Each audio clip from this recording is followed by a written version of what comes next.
Along the lines, do you think organizations are becoming more and more acceptable towards this emerging technology? They are getting to get that competitive edge and basically to provide that personalized experience. Yeah, I think as I said, right, digital transformation equals customer experience. Customers equals your business, right? What does a startup company need? A product and customers. So you're always focused on customers. So, this is a journey where people have realized that customer is the king because there are options today, right? If not X, there is a Y option.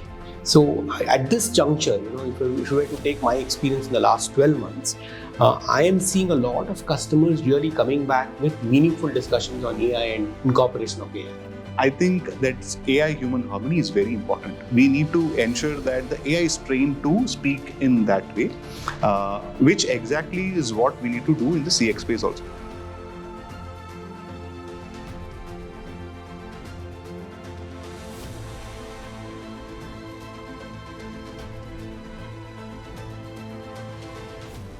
Hi, you're watching The Mainstream, formerly known as CIO News. This is an exclusive series powered by Exotel and brought to you by The Mainstream. I'm your host Simran Shivalkar, and today we are going to be discussing one of the crucial topics of our time, unlocking the future of customer engagement with generative AI. I have with me two esteemed speakers who will be discussing and deep diving into this topic. I would like to welcome Mr. Ranganath Sadasiva. Hi, Simran. Hello. And Mr. Sachith Rajagopal. Hey, Simran. Both of them need no introduction, but I'm going to be taking a quick moment to introduce Mr. Ranganath Sadasiva and Mr. Sachith Rajagopal. Mr. Ranganath Sadasiva, he is a Chief Technology Officer at Hewlett Packard Enterprise. With over 30 years of expertise in IT specializing in technology strategy, cloud computing, AI, and data security, he has a proven track record in driving innovation and digital transformation. He leads HPE's efforts to deliver cutting-edge solutions across industries. Thank you once again, sir, for joining me. Pleasure is mine. Totally, and likewise. Introducing Mr. Sachith Rajagopal. He is currently the India Head Technology of Businesses at Exotel. With over 15 years of experience in telecommunications and SaaS, he drives growth and customer success. A seasoned leader in enterprise sales and business development, he plays a key role in enabling smarter communication solutions for businesses globally. Gentlemen, thank you once again for sharing this space with me. I am more than excited to hear both of your insights. Mr. Ranganath, I do have a question for you. We are going to be discussing about GenAI, emerging trends like GenAI and customer engagement. With your experience, you have already seen technology evolving. What is your take, or how do you foresee technology like GenAI taking over, and especially when we talk about elevating customer experience? Yeah, if you were to look at digital transformations, I think every organization has gone through digital transformation. Digital transformation is a term that's almost a decade plus, from a technology or how one would want to adopt a digital transformation.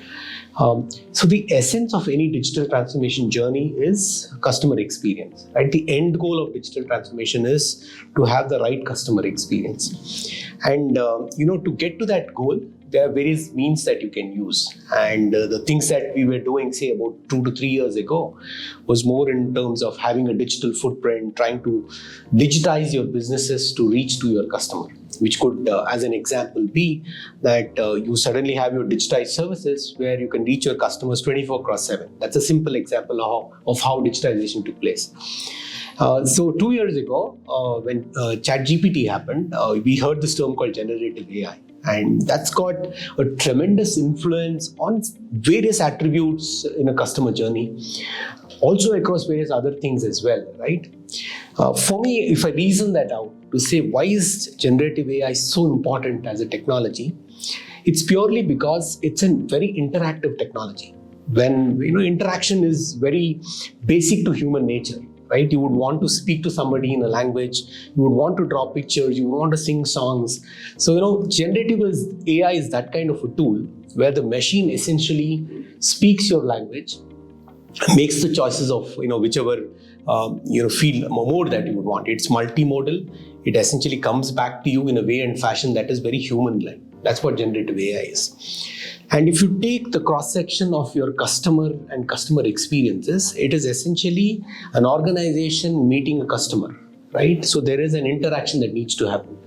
So what generative AI does is it brings in that additional capability to a human being, whether it is in terms of recommendations, whether it is in terms of trend analysis, various other things that you can achieve out of generative AI, and makes that interaction with that customer very, very, very good, right? You suddenly have the customer really benefiting out of that conversation. People earlier had apprehension speaking to a bot, but that bot is really speaking sense today. It's almost like, it's speaking with a sense of wisdom. So that is where I feel generative AI really comes into play. I'm cutting through the technology part of here, but just going into how a human would react to somebody who's speaking in a way and tone that is very human-like. So that's where I see a lot of essence coming through from a technology perspective to a customer experience journey of a customer. Absolutely. And like you said, the bot is now making sense. I think personally speaking now, when I visit any website or an app for that matter, I think it's more like a human touch that they are, organizations are able to tap into that. So I think we all can agree to that. And thank you once again for answering that. Sachith, moving on to you, what is your take when it comes to Gen AI and customer experience? How do you think this technology is able to elevate this customer engagement?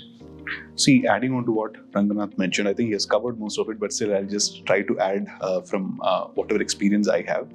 See, GenAI, like he said, is a very interactive technology. While at the same time, to give you an anecdote, it's something like this. When we were in our school days, it was like we used to refer to, say, either a textbook. We could even look at a guide, an R.D. Sharma, or a lot of other guides, right? And then we give a version of our answer on the answer sheet, right? GenAI is something like that. So it is looking at, say, multiple options, and then at the end of the day, it is giving its own version of an answer from these options. So the person who knows maximum will always try to give, say, the best answer, the shortest and the most precise answer, and that person will be able to answer however the question is being asked, right? So that's what GenAI is doing today. So when it comes to CX engagement space also, I think being updated is something which GenAI has an edge over humans if you look at it. So it is constantly learning every second. So whenever you are asking a question regarding any support or service related, the GenAI is able to answer the latest updated answer to it,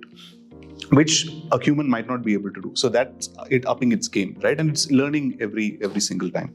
So this is one. Second thing is the availability. It's available always, right? Unlike, say, a human being who might not be available all the time, GenAI is available always. So that availability is something which again is, giving advantage to, say, the customer also, because even at, say, 1 o'clock in the night, if a bot is available to answer the questions which they have or the problems that they have, then that's a good experience for customers. So I believe that way, GenAI and AI-related solutions is elevating the CX game. And it's only a matter of fact that personalization also becomes at its core. Once it is fed with all the necessary information and data, it becomes even more personalized. And because of that, the experience is only going to get elevated. Right now, we are just scratching the surface, if you ask me. Absolutely. And like you said, it's there, the accessibility and availability, to be there at any moment. That is one of the things. It's providing edge. It's a competitive edge, I think. And the only option here is to adapt this technology rather than, making a blind eye towards it. Correct. Again, coming back to you, Mr. Sadasiva, this emerging technology has its own set of potentials and challenges. But are there any common challenges that you've come across in your experience that particularly Gen AI is able to resolve or at least overcome? Yeah, there are, for any adoption of a technology, we are in the learning curve. I completely agree with what Sachith said, right? We are at the first 2 steps of an AI journey, I would say. So in that context, there is a lot that people are learning. But quickly, if I were to size up the market space and look for what is really important or what is really missing, we were discussing about the fact that all AI is driven by intelligence, and intelligence foundationally needs a lot of data. Data drives intelligence, intelligence drives knowledge, knowledge drives wisdom. That's the hierarchy in which you kind of scale up your capability with data. So many organizations are using data in bits and pieces, right? And today, if anybody were to put anything on the balance sheet, I would say it has to be data, right? And everything is dependent on the data that the organization has. A lot of organizations are unable to get all of that data together in a single space, right? Where they're able to harness the data about, whatever data they have. You could be a customer and you have bought a car, for instance, and that data is residing in a different silo. And when you go to a service station, that data is residing in a different silo. So, I could be a premier customer and, I could have gone into for an example, an Nexa showroom to buy a car, which is supposed to give me a differential customer treatment. But I go for servicing, there isn't a Nexa servicing there, right? There I'm treated as a person who's just bought one amongst the others as well. So both data reside. So somebody who's sitting at the back can look at the data there and say that here is a guy who's a preferential customer for me, and I'll give him the preferential experience on the service front as well. Next time when you're calling for service upgrades as well, right? You should know that, yes, I've driven this car for 4 years, 5 years, and I'm looking for a change. So that integration becomes very, very important, and that's an issue that people need to solve. People have gone about their AI journeys just because they have to do it, peer pressure. Sachith says, I need to buy. That's not the case, right? You need to buy it for the real use case, and it has to solve a given problem. I think that's where, that's one issue that I see in the market space. The other thing that I see is the ability to integrate a lot of systems into the front end part of a CX journey, right? For instance, you could have supply chain optimization. If it's a manufacturing organization, you could have a bed optimization tool in a hospital. But if that is not reflecting back to the customer experience team, right, then I'll have a very nasty experience, right? I'm waiting for a hospital bed for 2 hours and I'm not getting it. But whereas the tool there is saying, okay, it's already ready, but that information has not flowed through to this customer experience area or the agent. Or it could be when I'm getting my discharge summary, right? Again, there is a little bit of AI there. You can now summarize a discharge summary and get it out in less than 30 minutes. What took 6 hours there, right? You can do all of that together. So if that information is fed on to this customer experience person or the person who's delivering that experience, he can very clearly say, look, it will be ready in 30 minutes. Hang on, you will get a room, you will get your discharge summary done. So that integration needs to happen. If you were to have a very siloed approach, whether it is for data or for a use case, you will get lost in that. You will not see the benefits of AI. AI can solve small, big, or very large problems today. It can solve language problems. You could speak your language, I could speak my language. I can solve that problem. But you need to use that in a sense of direction through a strategy, I would say, typically. And that is what is another issue where you miss out on a strategy. I think these two are the large ones. Absolutely. And along the lines, do you think organizations are becoming more and more acceptable towards this emerging technology they are getting, to get that competitive edge and basically to provide that personalized experience? Yeah, I think, as I said, right, digital transformation equals customer experience. Customers equals your business, right? What does a startup company need? A product and customers. So you're always focused on customers. So, this is a journey where people have realized that customer is the king, because there are options today, right? If not X, there is a Y option. So in that context, they're focused on the customers. The use of generative AI or tools like AI has gone through a life cycle of, say, a proof of concept to believing that it'll have an impact on the business. All of those things are happening. So at this juncture, if you were to take my experience in the last 12 months, I am seeing a lot of customers really coming back with meaningful discussions on AI and incorporation of AI. Earlier, as I said, it could be peer pressure, or they just went about wanting to understand what's really happening. From there to really now coming in, is there a business case for this? Is there a return on investment? Is there a customer experience parameter that I can measure and say to business? So AI is slowly but steadily inching towards delivering business outcomes. I think we all can agree to that collectively, and thank you so much for providing a comprehensive view. Along the same lines, Sachith, I have a question for you because Mr. Sadasiva, thank you so much for drawing parallels and providing examples. When we talk about GenAI, how do you think this technology can collaborate with humans to elevate the customer experience? No, that's a very interesting question because we were discussing this just outside, before coming in. See, okay, I'll just try to make it as simple as possible. Okay, let me give you an example, right? Today in India, if you look at cataract surgeries, okay, almost 100% of them are robotic, and people are okay to go sit in front of a machine, get it done. That's the kind of confidence that you have in those kind of surgeries. That was not the case 10, 15 years back. Correct?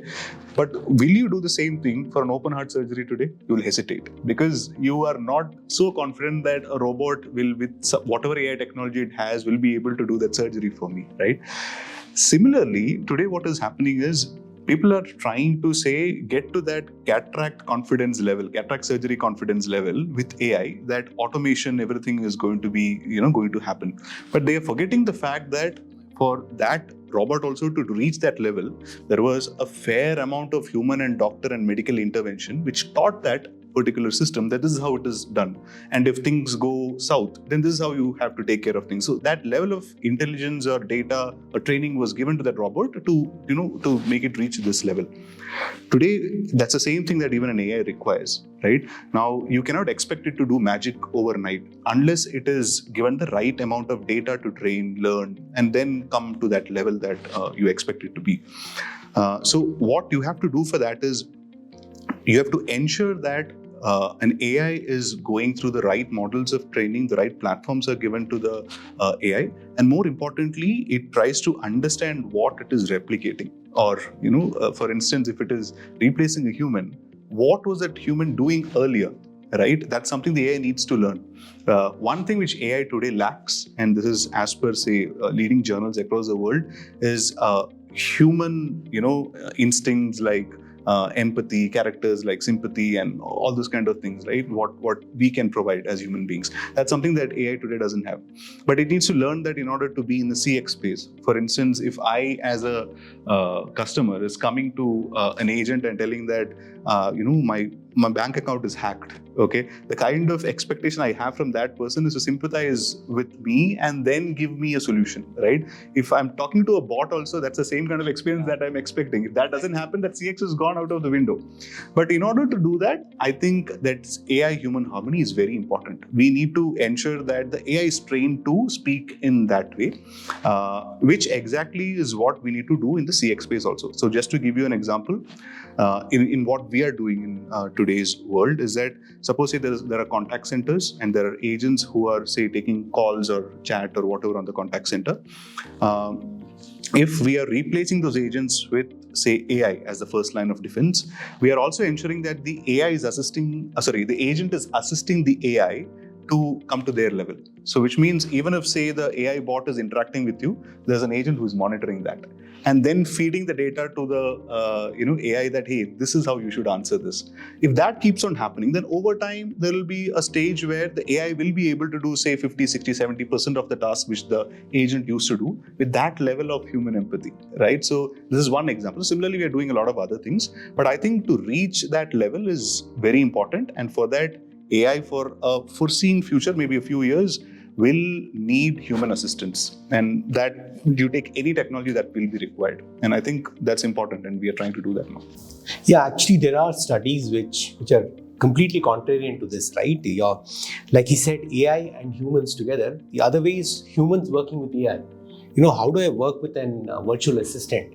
How does a shop floor guy really work with the robotics machine? So that is also a study that's happening today. While we know how to use AI on our phones today so brilliantly, right? Likewise, you will have to ensure that the working population, the aging population, all of them will have to really figure out how do you make use of technology in a way and fashion that it aids, right? One of the charters for us as an organization, the work where I work is to make world a better place to live and work, right? Every technology should be an enabling technology that enables you to do things much better than yesterday. So that's how it is.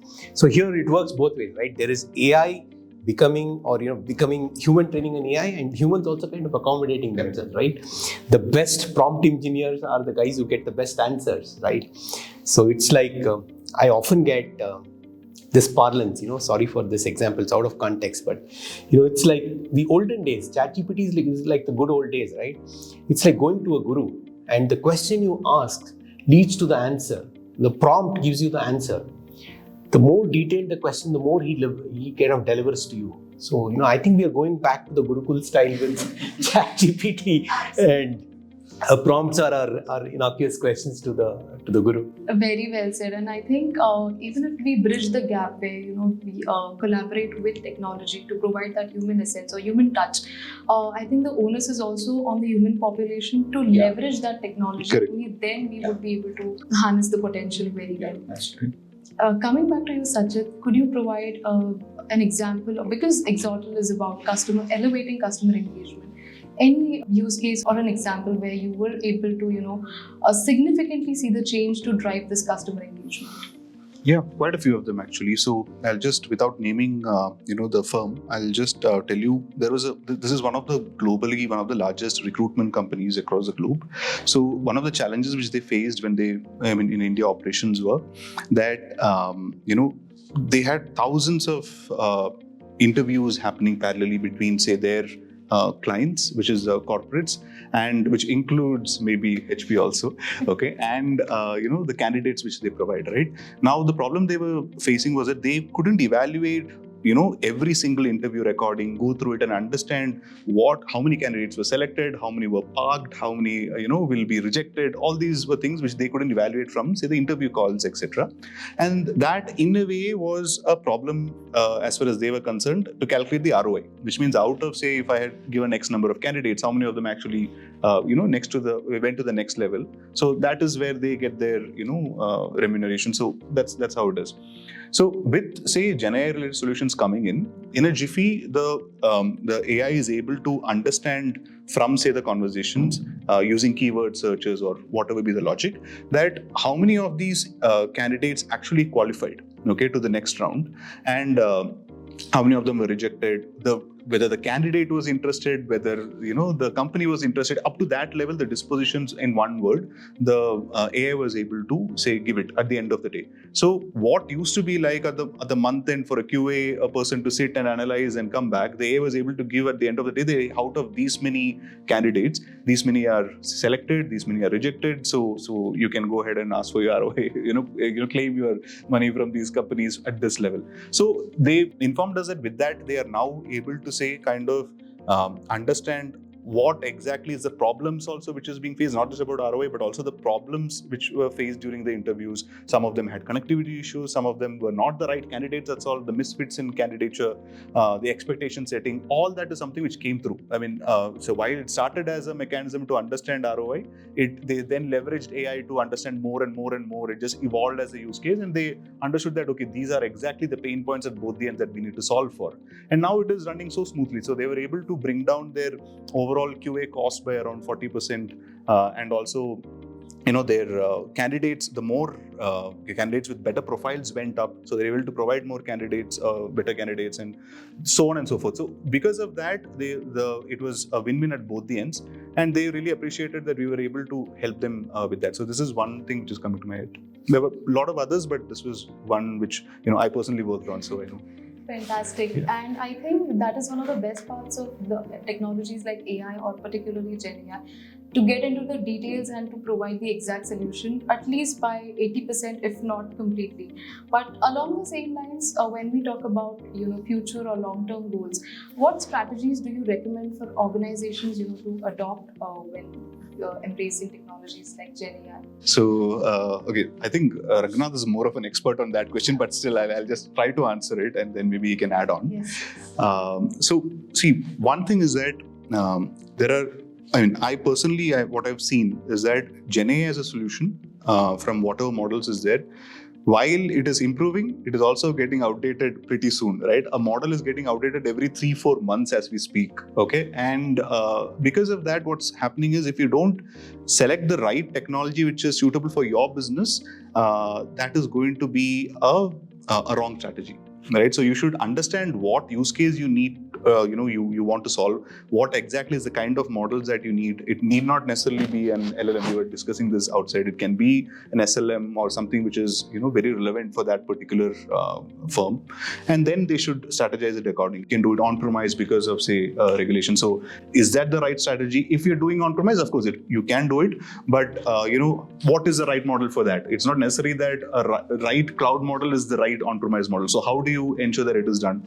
If it is on premise, how do you do the updations later, right? That's going to be something you need to have at the back of your head. So all these strategies that you need to keep in mind. But the most important strategy, in my opinion, is look at your use case in the long term. What's the problem which you want to solve, and then select the right AI solution that you need, rather than say try to adopt something which somebody else has done. So which is a common thing which we are seeing today. Just because companies do not want to miss the bus and want to have an early mover advantage, they're trying to adopt somebody else is doing, which is not the right strategy. They should think internally on what problem they need to internally solve, and then solution it properly using AI. Thank you for answering that. And if you would like a couple of things. Like we work with many organizations across all the segments that you mentioned, right? So while for a technology like generative AI or AI in general, I think one needs to have a clear strategy in terms of how one needs to adopt to this technology. Why is it needed? Because this technology is so strong, so compelling, that it's going to be embedded in every act that you're going to do. There's nobody non-impacted in this. My son wants to say, my mother wants to listen, I want to say. It's like that. It is across all generations that this technology is going to be pervasive. So you need to have a clear strategy in terms of how you do that. And there are going to be use cases which will change over periods of time. What I mean by that is what's a relevant use case today can actually change color, size, shape a little after 6 months, 7 months, right? So your ability to work with multiple use cases depends on what is the platform that you create, right? This platform has to be driven by a data strategy. This platform has to be driven by the set of models that you would want to use. This platform has to be driven by the entire, we say this PPT, which is people, process, and technology together. All of that has to be binded together to have a successful campaign using generative AI. And it is so compelling that one needs to think about it. You might have done a small POC, you might have dabbled with the technology, but just zoom out and come and look at developing a strategy for a comprehensive 360-degree viewpoint of adopting AI into an organization, because it's absolutely needed. There's no other go. Absolutely. And along the lines, because you said it's absolutely needed and there's no other way to have it, there's no other way basically for organizations to stay ahead in the competition. So how do you think organizations can align their roadmaps with this technology, with Gen AI, to sustain growth and innovation? Yeah, they will have to. Organizations have to innovate today. If you're not innovating, you're almost a dead dog, right? It just doesn't happen. So you'll have to innovate on your products, the way you manufacture, your supply chains, etc., etc. So in that, you will need to incorporate generative AI. So what's happening today is, right, we are speaking of generative AI today more as a tool which sits on top of multiple applications. But what I'm seeing is that this tool is sinking into every application. If you use Teams, there is generative AI in that. If you're using any software, if you use SAP, there's generative AI in that. If you're using Salesforce, there's generative AI in that. So it's slowly but steadily getting embedded into every walk of life today, and also into every application that you have. So it's going to become so important for organizations to look at how they're going to adopt the generative AI. Even if you don't want to, it's going to be part of it, right? And why should you not want it? It's going to help you in a very big way. But yes, there are things that one needs to be aware of in terms of several models hallucinating, which means they just think and concoct a story. And there is ethical AI. How do you look at, what are the ethics behind setting up a model? There is data sovereignty. How do you ensure that you're using the right kind of data for training? Several attributes, which are more, what should I say? From a framework perspective, one needs to consider.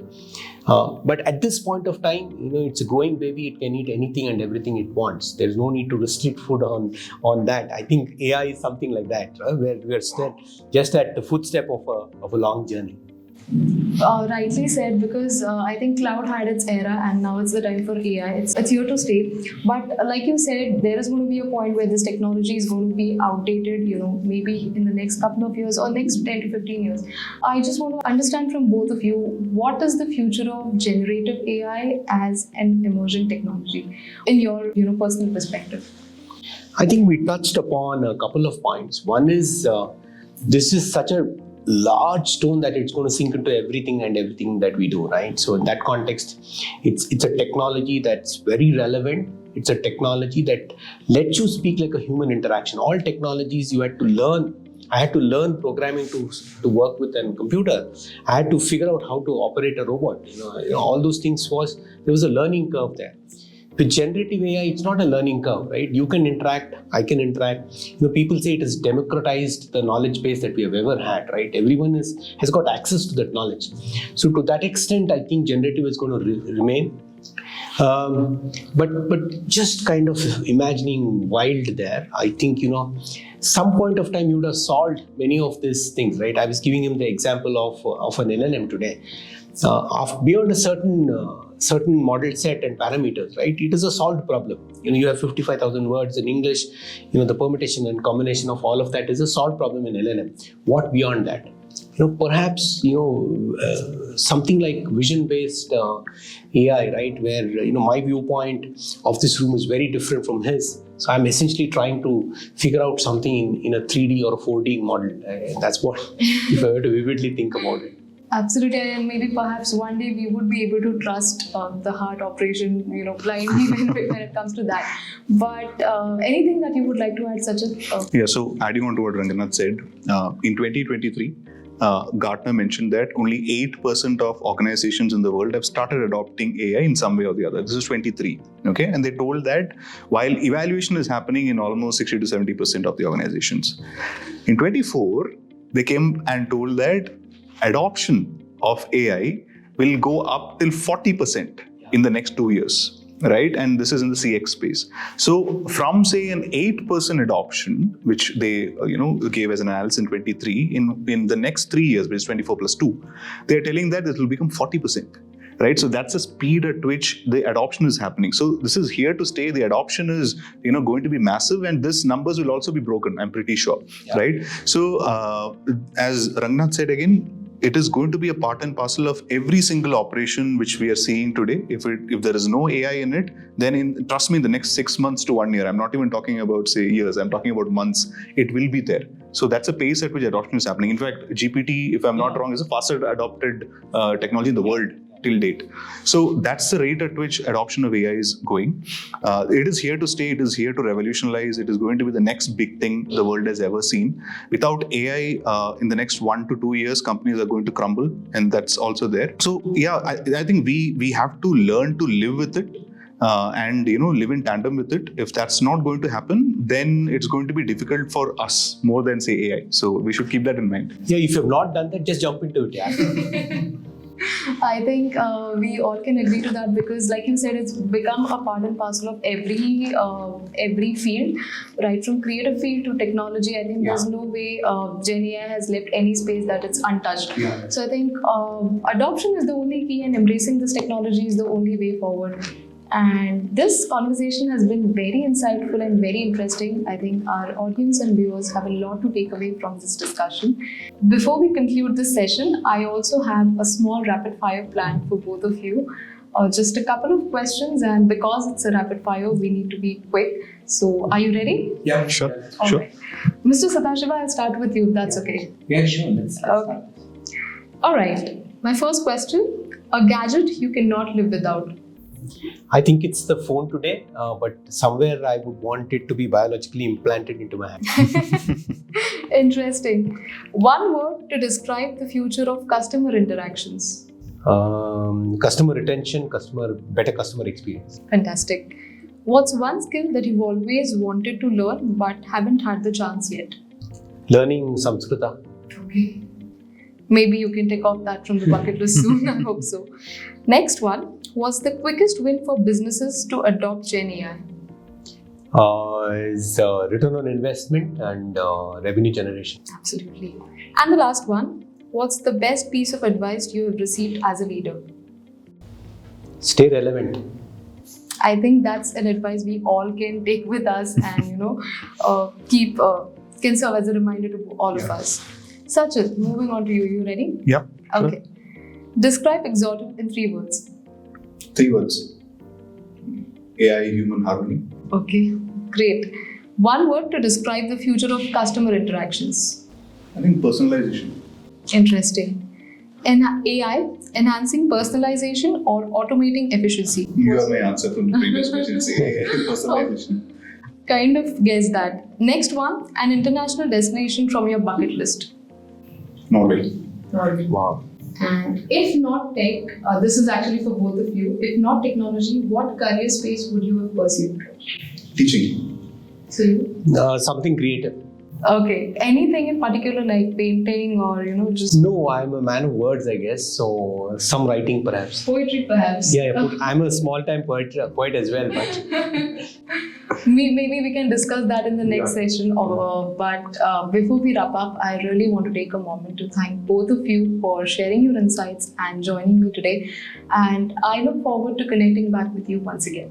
thanks so much for speaking to you. Yeah, it was a pleasure, Simran. Thank you so much for the opportunity. Likewise. Pleasure meeting you. Thanks.